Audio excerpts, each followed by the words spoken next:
Hanggang ng morning mga kabiyaherong Pinoy. At sana tuloy-tuloy na tong pagganda ng panahon natin, ano, na hindi na siya muulan-ulan, hindi na malakas yung hangin, na tuloy talagang makalis na yung bagyo. So, ganun lang yung mga kabiyaherong Pinoy, na sana pagbiyahe natin, lagi tayong alalaan ni Lord. Kaya mga kabiyaherong Pinoy, ingat din kayo dyan, at mamaya bibiyahe rin kami.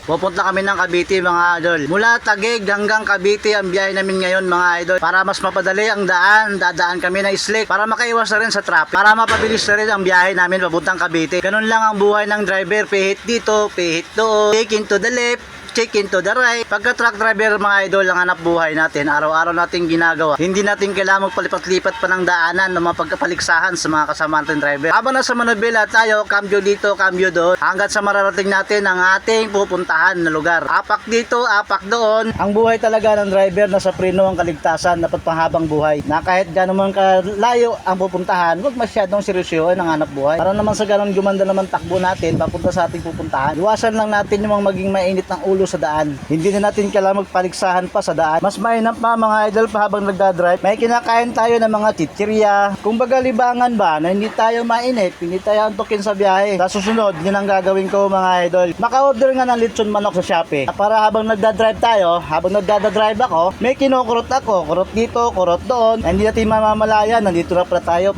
Nakarit na pala tayo sa ating pupuntahan. Nung bus driver ako nung araw mga idol, pag ako inaantok, tinititigan ko lang yung mga pasahero ko. Shout out na pala sa mga bus driver. Ganun lang ako nung araw mga idol. Kumbaga, hinahanap ko naman yung hindi ko naman nakikita at hinahanap-hanap ko para. Ang kagandahan lang kasi sa bus, hindi ka nadudumihan. Hindi ka naiinitan kasi nga ma-aircon, malamig sa loob. Lalo na pagka siksikan, ay napakasarap naman talaga sa bus. Yung bang tipo na kahit hindi mo pa pwedeng magkambyo, makakapagkambyo ka tuloy. Kahit sabihin mong magbawas ka, magdagdag ka ng kambyo na hindi pa naman dapat, magbawas ka ng kambyo na hindi pa naman dapat magbawas ng kambyo. Talaga naman nakakamiss sa bus nung araw mga idol. Pag nasasagi mo, sasabihin mo lang, ay ma'am, sorry. Sasagutin ka naman, okay lang yan Mr. Driver. Ang importante, makauwi kami ng mahusay at matiwasay. Agay! Kasara. Ang masasabi ko lang, may manipis, may makapal, may matambok, may payat. Ngayon na nasa truck na, tuloy pa rin ang buhay. Kailangan ang buhay ng driver, kailangan laging diretso. Diretso sa araw, diretso sa gabi, para madali makapasok sa mga daan na dapat niyang pupuntahan. Mahirap mag-voice over, naubusan ka lang sasabihin mo, kung ano lang sasabihin. Matatapos lang yung ginagawa natin mga idol, ano? Sa mga kapwa driver ko dyan, mga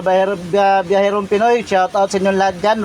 Nagkabulbulol na ako. Konting tisa lang mga idol, mararating na rin namin ang aming pupuntahan. Sa aking tigapakinig at sa aking tigapanood, na sana'y huwag kayong magsawa sa aking mukha. Konting tisa lang mga idol, mararating namin ang aming pupuntahan at ito na kami, nakapuluman na pala mga idol, nakapasok na pala kami.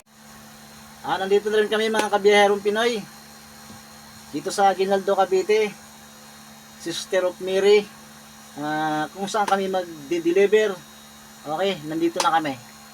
Okay, mga kabiyaherong Pinoy.